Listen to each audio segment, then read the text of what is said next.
Okay guys, so we are going to be solving Feb March 16 variant 2 ठीक है, paper 2 हम लोग कर रहे हैं.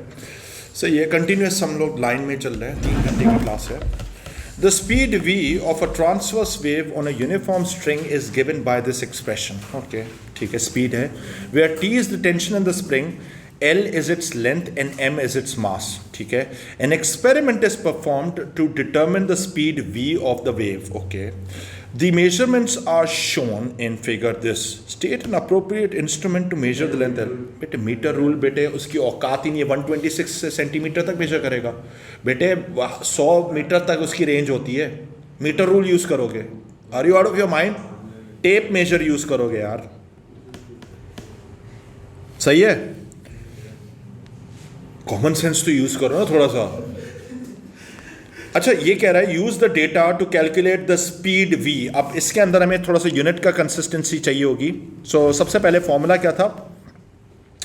v is equal to root t की वैल्यू कितनी है? 1.8. लेंथ की वैल्यू कितनी है?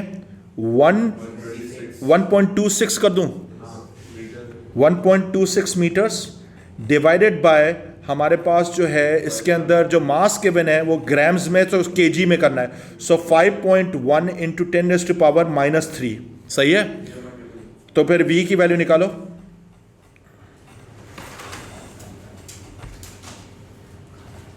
यूनिट को कन्वर्ट करना जरूरी होता है.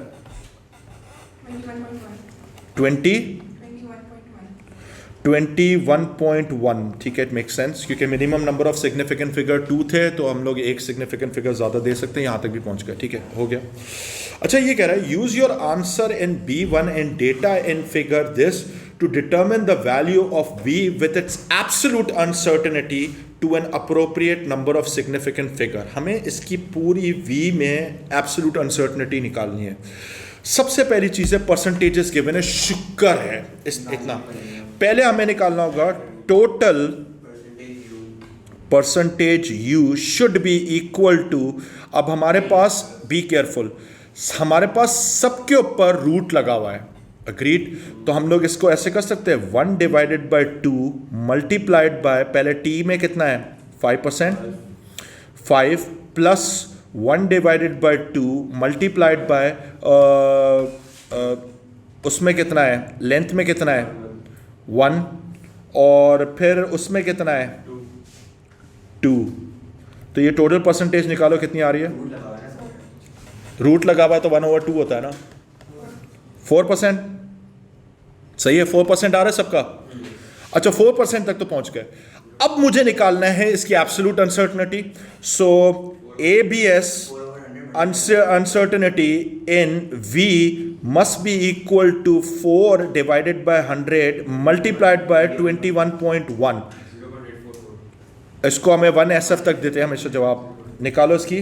0.8. कितना आ रहा है 1SF तक? तो ये आ रहा है 0.8. ये आ रहा है 0.8. ठीक है, 0.8. अब इसकी मुझे फाइनल वैल्यू कोट करनी है, तो ये हो जाएगा 21.1 प्लस माइनस 0.8. अग्रीड? सही है, सही है, हो गया ये वाला भी. अच्छा, फिर ये कह रहा है डिफाइन एक्सेलरेशन. नहीं, rate of change of velocity. Rate of change of velocity. सही है. A ball is kicked from horizontal ground towards the top of a vertical wall as shown in figure 2.1. The horizontal distance between the initial position of the ball and the base of the wall is 24 meters. The ball is kicked with an initial velocity v at an angle of 28 degrees to the horizontal. The ball hits the top of the wall after a time of 1.5 seconds. पूरा total time given है हमारे पास. Air resistance may be assumed to be negligible. Calculate the initial horizontal component Vx of the velocity of the ball. अब horizontal component इसका निकालना है, तो हम लोग एक काम कर सकते हैं. टाइम है, और हमारे पास टोटल डिस्टेंस भी है हॉरिजॉन्टल, तो हमें हॉरिजॉन्टल कंपोनेंट पता है कांस्टेंट ही होता है, तो हम लोग इसको निकाल सकते हैं v x is equal to distance over time. तो डिस्टेंस हमारे पास कितना है 24 डिवाइडेड बाय टाइम कितना है 1.5 16 मीटर्स पर सेकेंड। अग्रीड। सो 16 यहां तक भी पहुंच गए, सही है। फिर ये कह रहा है show that the initial vertical component v y of the velocity of the ball is 8.5। अब हमें शो करना है इसका वर्टिकल कंपोनेंट, ठीक है। अच्छा, अब इसको करने के लिए हमारे पास जो ऑप्शन अवेलेबल है वो ये है कि हमारे पास हमें निकालना है v y, right. V y ये हो जाएगा और वी एक्स हमारे पास गिवन है, वो कितना है 16। कर सकते हो डायरेक्टली, क्या लगाओगे, tan लगा दो, डायरेक्ट tan से भी निकल आएगा। So tan 28 should be equal to v y divided by 16। So v y check कर लो कि ये सेम आ रहा है,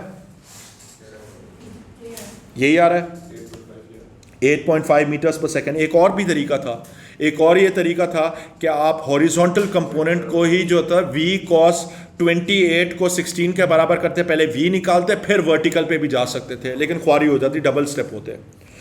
यहां पे पहुंच गए। अच्छा, अब मुझे बोल रहा है calculate the time taken for the ball to reach its maximum height above the ground. Okay, so initial vertical speed तो अभी हमने निकाल ली 8.5 था, agreed. Final speed at the top कितनी होती है 0। एक्सेलरेशन होगी -9.81, सही है। अब आपको निकालना क्या है, टाइम निकालना है, तो v is equal to u plus 80। So v is equal to u plus 80। So v0 is equal to 8.5 plus acceleration negative -9.81 और टाइम t निकाल लो।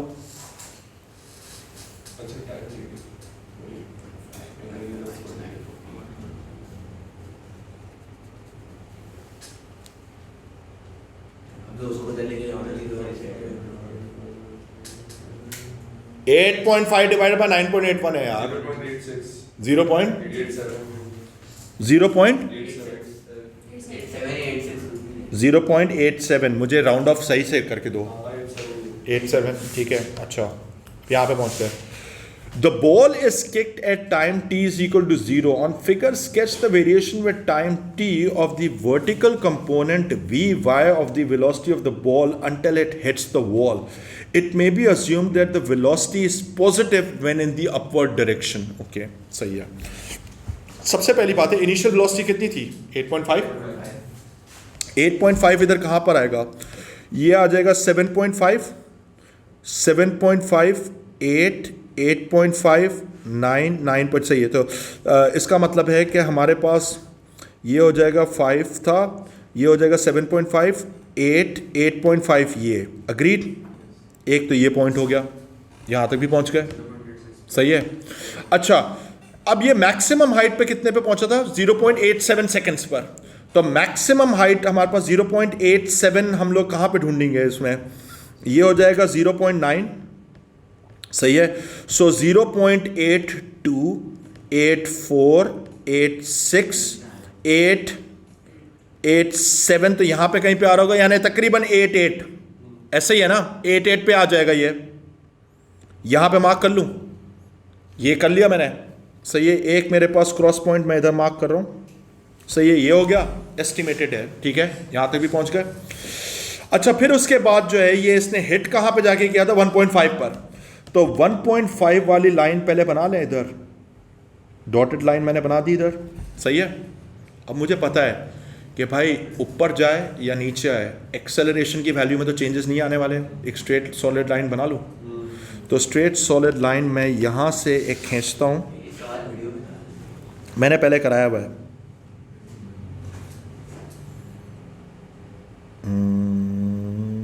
व्हाट डू यू थिंक, सही है, ठीक है, ये मैंने कर दिया, समझ गए, कोई मसला ही नहीं था। फिर ये कह रहा है use the information to determine the maximum height of the ball above the ground. अब यार मैं जो हूँ use the information in b, information in b जो थी वो या तो हम लोग ये यूज़ कर ले, मैं एक काम कर लेता हूँ डायरेक्ट निकाल लेता हूँ इसकी हाइट.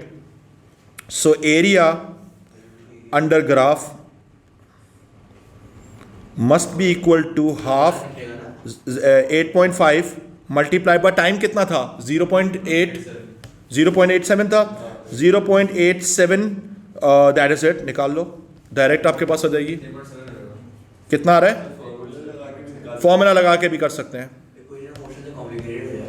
नहीं कोई कॉम्प्लिकेटेड नहीं होगा, सब कुछ तो है, वैल्यूज टाइम है, सब कुछ है. वैसे ही इससे जल्दी हो जाएगा. बताओ क्या आ रही है वैल्यू? 3.7 मीटर्स. तो 3.7 आप लोग कह रहे हो, ठीक है, यहां तक पहुंच गए.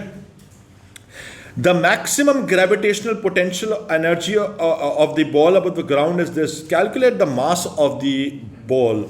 यानी हमारे पास होता है 22 should be equal to mgh h delta h. So 22 is equal to mass into 9.81 into height 3.7. निकाल लो m. 0.6 सही है, यहां तक भी हो गया. अच्छा फिर ये कह रहा है the ball of greater mass is kicked with the same velocity as the ball in b. State and explain the effect if any of the increased mass on the maximum height reached by the air. Air resistance is still assumed to be negligible. No change. Exactly, no change as acceleration is not affected by air resistance. सही है? Got it? State what is meant by work done. Product of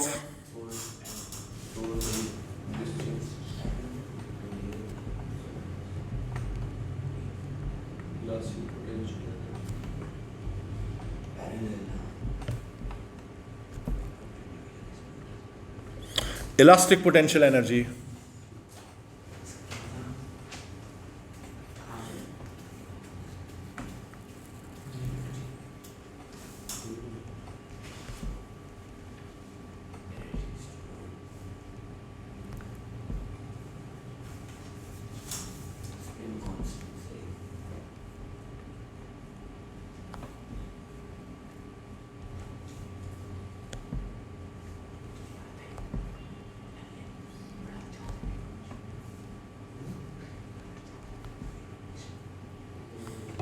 सही है? What do you think? सारी energy retrieve कर सकते हैं हम लोग, सेम शेप वापस से आ जाएगा इसका. फिर इसके बाद जो है ये क्वेश्चन है, a block of mass 0.40 kg slides in a straight line with a constant speed of this, okay, along a horizontal surface as shown in figure 3.1. okay, the block hits the spring and accelerates. Okay, जाहिर सी बात है constant speed में जा रहा था, अब acceleration no doubt negative होगी. The speed of the blocks become zero when the spring is compressed by 8 centimetre. Calculate the initial kinetic energy of the block. ओ direct E K is equal to half into mass 0.4 into 0.3 का square. निकालो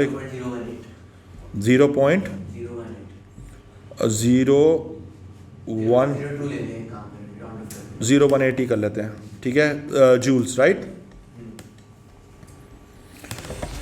यहां पे भी पहुंच गए. अच्छा, the variation of the compression x of the spring with the force f applied to the spring is shown in figure 3.2. Be careful. F max हमारे पास आ रहा है. Use your answer in this to determine the maximum force exerted on the spring by the block. Explain your working. Assuming no losses. Assuming no losses, so जो अभी हमने value निकाला था E के should be equal to half fx कर लें.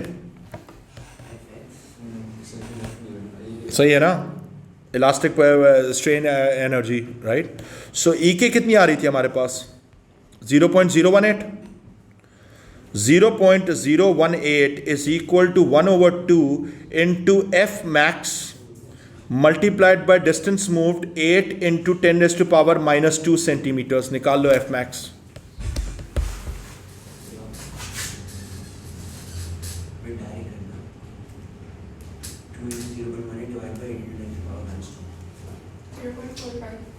Zero point 0.45 newton. Agreed, ठीक है। Calculate the maximum deceleration of the block. F max पे निकालनी होगी। This would be the only resultant force acting on the system. इस time पे रुका हुआ होगा ये, सही है। सो 0.45 is equal to m a निकालें। सो 0.45 इज इक्वल टू मास कितना था इसका, कहाँ लिखा हुआ है? हाँ 0.4 0.4 इंटू ए कितनी आ रही है 125 1.125 यानी 1.13, ठीक है। State and explain whether the block is in equilibrium before it hits the spring. Before it hits the spring हमारे पास कांस्टेंट स्पीड पे चल रहा है, तो हमारे पास जो है yes in equilibrium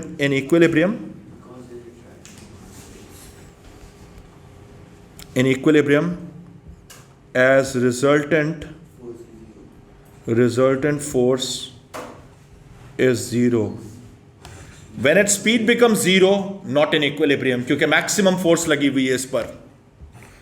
not in equilibrium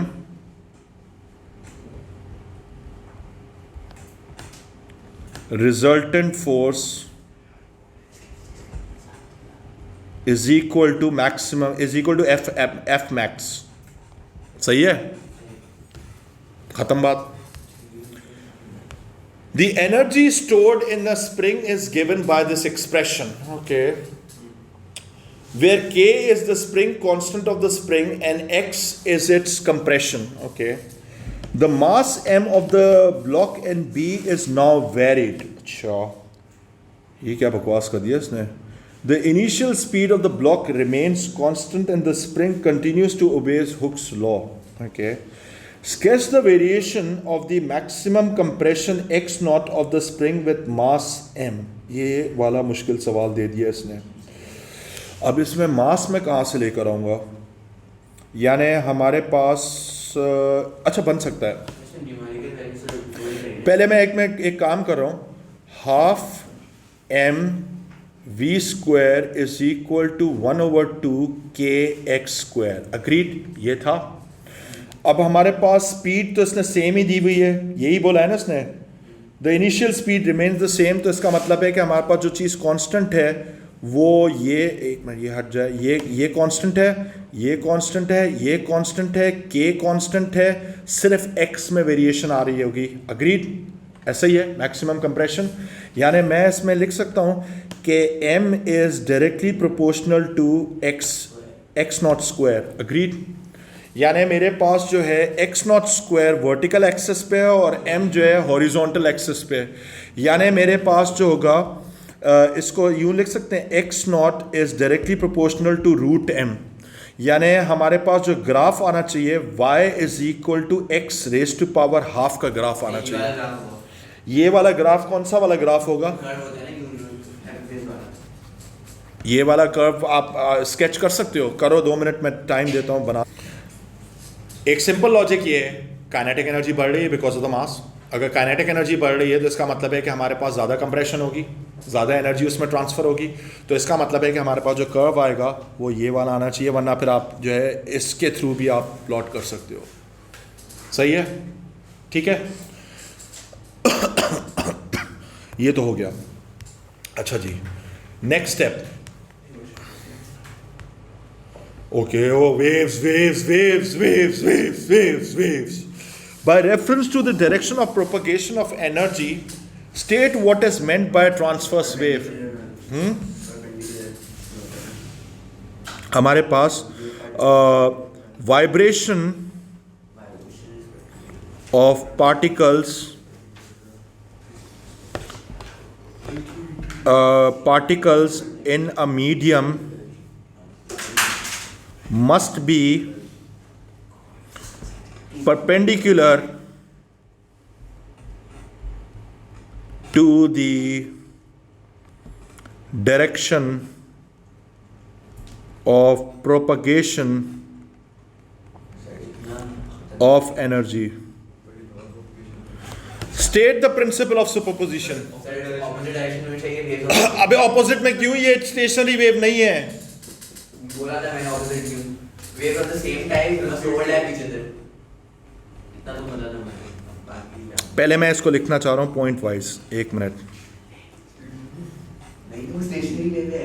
When waves of same type meet and overlap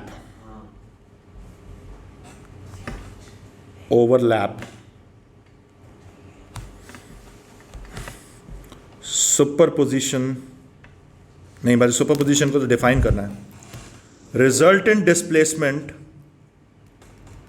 ये क्या हो गया? Sum of the exactly, individual displacement था। Resultant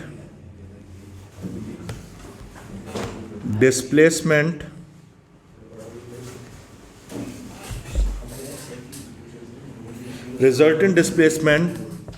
is the sum of individual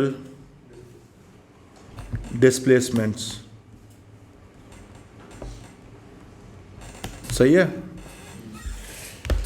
अच्छा, ये कह रहा है सर्कुलर वाटर वेव्स में बी प्रोड्यूस्ड बाय वाइब्रेटिंग। मेरा पेन भी ख़राब हो गया है, पेन में प्रेशर ऑटोमेटिक आ रहा है, दूसरा पेन यूज़ करेंगे अब।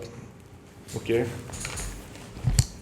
अच्छा ये कह रहा है सर्कुलर वाटर वेव्स में be produced by vibrating dippers at point P and Q as illustrated in figure 4.1. The waves from P alone have the same amplitude at point R as the waves from Q alone. ठीक है, same amplitude आ रहा है। Distance PR is this and distance QR is this. The dippers vibrate in phase with a period of 1.5 seconds to produce waves of speed this. Determine the wavelength, wavelength भी centimetres में निकालनी है हमें। So V is equal to F lambda लगा सकते हैं इधर, frequency निकालेंगे और टाइम पीरियड करेंगे। तो 4 is equal to frequency 1 divided by 1.5 multiplied by lambda। lambda निकालो सेंटीमीटर में, डायरेक्ट सेंटीमीटर में आएगा। 4 मल्टीप्लाई बाय 1.5 6 सेंटीमीटर्स।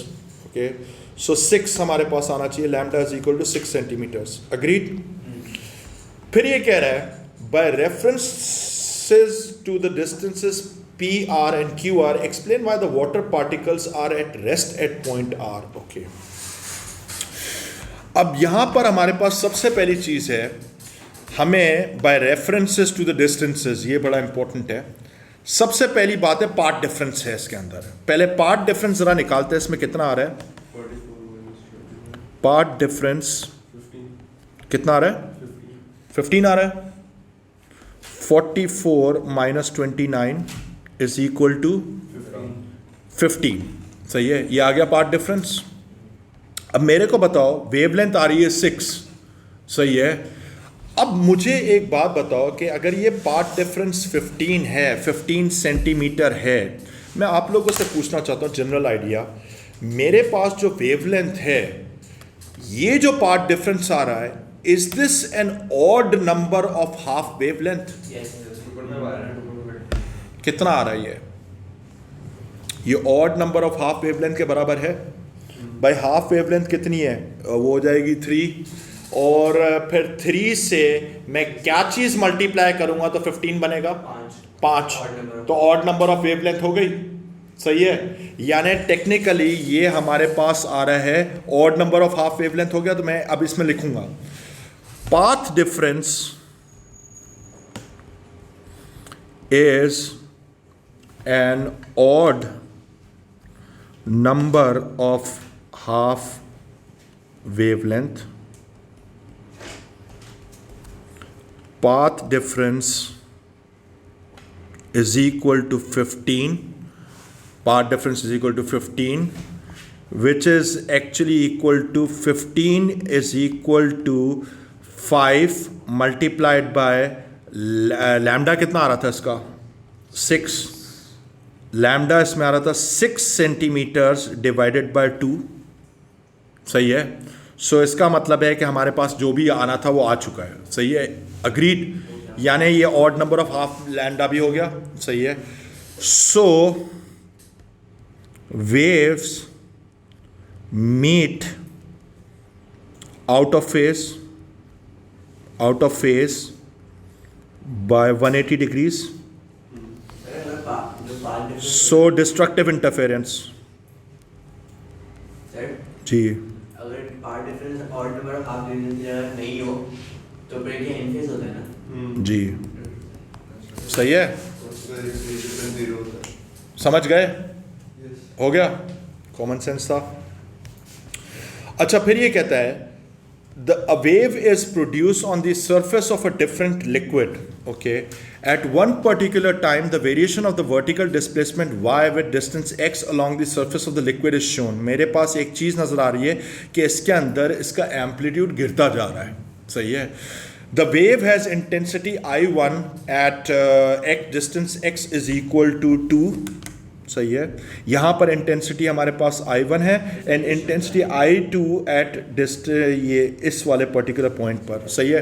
यानी इधर पहले मुझे इसके एम्पलीट्यूड भी निकालने पड़ेंगे क्योंकि इंटेंसिटी का जो is directly proportional to amplitude square, यानी must be equal to amplitude at 2 centimetre divided by amplitude at 10 centimetre का होल स्क्वायर। कर सकते हैं, यानी मेरे पास एम्पलीट्यूड एट 2 सेंटीमीटर कितना आ रहा है 0.5 और ये हो जाएगा 0.5, 0.6, 0.7, 0.8, 0.9, 0.9 का स्क्वायर डिवाइडेड बाय ये कितना आ रहा है 0.5, 0.6 का स्क्वायर, डायरेक्ट निकाल लो कितना आ रहा है रेशो 9/4 जी 9/4 नहीं, मुझे डेसिमल वैल्यू में बताओ 2.25, सही है, ये रेशो आ गया, कोई मसला ही नहीं था। फिर मुझे बोलता है state the phase difference with its unit between the oscillations of the liquid particle at distances x is equal to 3 and x is equal to 4 centimeter, यानी x is equal to 3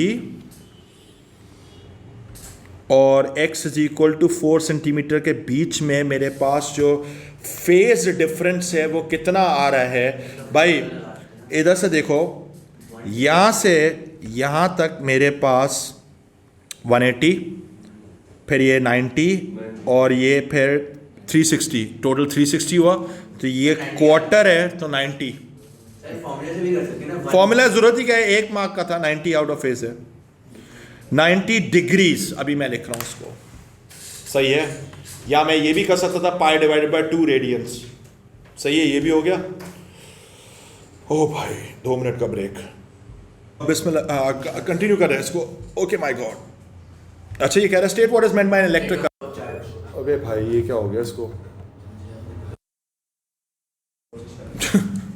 rate of flow of charge through a point, ये भी हो गया।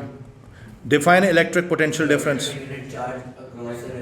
Work पर unit charge per unit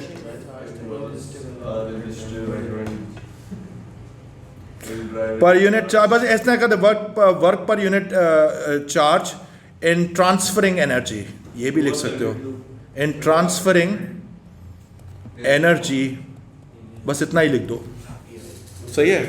easy way out, या वो वाला भी कर सकते हो वर्क, लेकिन ये जरूर लिखना है work done per unit charge लिखना लाजमी है। उसके बाद आप कहानी लिख दो in pushing the charge through a resistive element या एलिमेंट्स या वो जो भी हो। फिर ये कह रहा है a power supply of electromotive force 8.7 volts, अच्छा, and negligible internal resistance is connected by two identical wires to three filaments lamps as shown. Acha. The power supply provides a current of 0.3 amperes to the circuit. Okay. The filament lamps are identical. The IV characteristic for one of the lamps is shown in figure 5.2. Okay. सही है. अच्छा जी. Show that the resistance of the each connecting wire is 2 ohms. Each connecting wire is 2 ohms. अच्छा. अब सबसे पहली चीज़ है, पहले मुझे एक काम करना है. मुझे देखना है कि सबसे पहले पोटेंशियल डिफरेंस ये लैंप्स कितना खा रहे हैं. एक लैंप का मैं इधर से निकालूंगा, करंट तो सेम ही होगा सब में क्योंकि सीरीज में लगे हुए हैं. तो 0.3 एम्पियर्स पे लाइन एक बनाते हैं. 0.3 पे गए तो इस पे एक लैंप कितना खा रहा है 2.5, यानी 2.5 वोल्ट्स ये खा गया, 2.5 वोल्ट्स ये खा गया, 2.5 वोल्ट्स ये खा गया, यानी कितना हो गया ये, यानी टोटल हो गया 7.5 वोल्ट्स. बचे कितने 1.2 वोल्ट्स. ठीक है, 1.2 वोल्ट्स बचे किसके लिए, वायर्स के ऊपर, वायर्स के लिए बचे.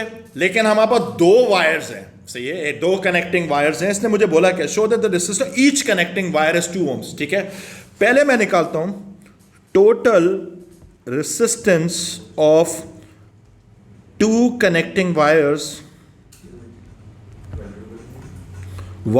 Is equal to resistance is equal to V over I.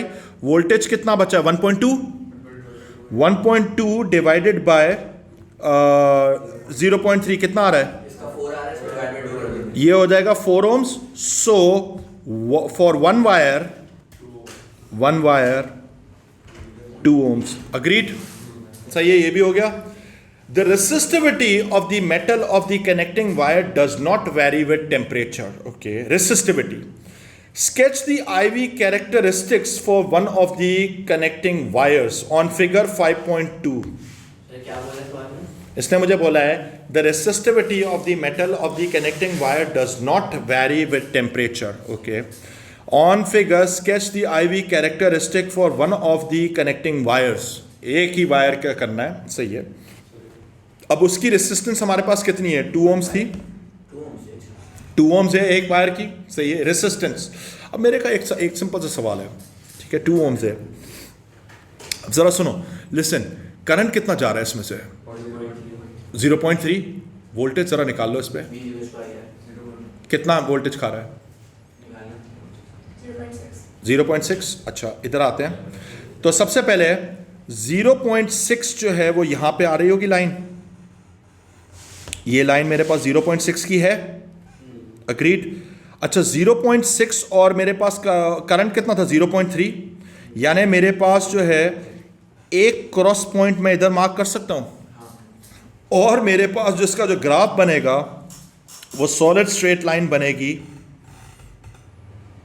इस तरीके से, स्ट्रेट लाइन. बस वजह यह है कि इसकी रेसिस्टिविटी कांस्टेंट है तो इसकी रेसिस्टेंस भी कांस्टेंट होगी. अगर रेसिस्टेंस कांस्टेंट है तो स्ट्रेट लाइन जाएगी, सही है. 2 ohms इसकी रेसिस्टेंस थी, करंट भी मुझे पता है, तो मैं वोल्टेज नहीं निकाल सकता क्या, समझ गए. तो ये मेरे पास इसका ग्राफ बन गया. अग्रीड, सही है. अच्छा, फिर इसके बाद ये कह रहा है calculate the power loss in one of the connecting wires, I²R, यानी power is equal to I²R. तो 0.3 का स्क्वायर मल्टीप्लाइड बाय रेसिस्टेंस इसकी कितनी है 2. निकालो कितने आ रहा है पावर लॉस, 0.18 वॉट्स. ठीक है, यहां तक भी पहुंच गए. Some data for connecting wires are given below. Okay, इधर देख लो बेटे, इधर देख लो please. Some data for connecting wires are given below. Calculate the length of one of the connecting wires, cross sectional area, resistivity और number density. है तो आसान है. तो हम लोग एक काम कर सकते हैं, resistance is equal to resistivity length over area कर लें, सही है.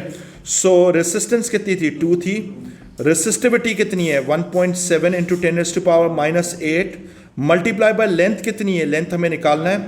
और इसका जो एरिया है वो मिलीमीटर स्क्वायर में गिवन है, बी केयरफुल। सो 0.40 हमारे पास हो जाएगा डिवाइडेड बाय, इसको मैं करूंगा, अगर मैं मिलीमीटर से मीटर्स में जाता हूं तो 1000 से डिवाइड करते हैं, सो 1000 के स्क्वायर से डिवाइड कर दो इसको।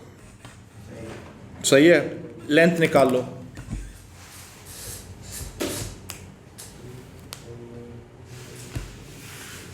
सही निकालना।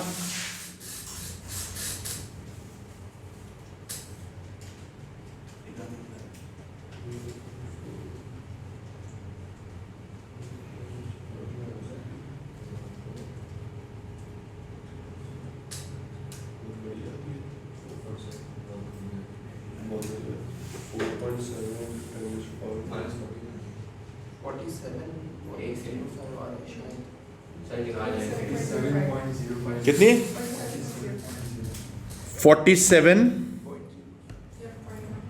47.1। सही है, ठीक है। The drift speed of a free electron in the connecting wires. तो भाई करंट है I is equal to NAVQ। सही है, तो E भी E लगा देंगे इसके अंदर, तो क्या हो गया? करंट कितना है? 0.3। N कितना है? 8.5 इंटू 10⁻28।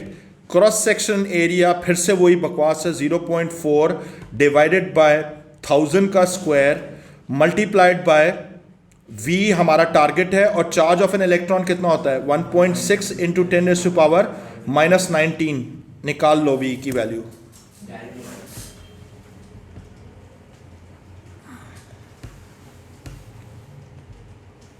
जी दुआ 5.5 -5 which make sense, drift velocity हमेशा कम आती है। सही है। Last question of the day, a neutron decays by emitting a beta negative particles. Complete the equation below for this decay. Neutron किस में कन्वर्ट होगा? प्रोटॉन में। तो यहां पे तो आ जाएगा P। प्रोटॉन का ऊपर वाला नंबर कितना होता है? 1 ही होता है। नीचे वाला नंबर कितना होता है? 1 होता है। और फिर इसके अंदर बीटा में ऊपर वाला जो नंबर 0 होता है, नीचे वाला -1 होता है। V00। State the name of the particle represented by the symbol V bar. Electron anti neutrino, पूरा नाम लिख कर आना है, इलेक्ट्रॉन एंटी न्यूट्रिनो। सही है। State the name of the class group of particles that include this and this. नहीं, quarks में नहीं आता। हेड्रॉन्स या leptons? Leptons. State the quark structure of a neutron. UDD. सही है। The change to the quark structure when the neutron decays. D UDD to UUD. सही है। All done by, take care, अपना ख्याल रखो। Chill scene. अभी तक तो 6 ही थे। हाँ।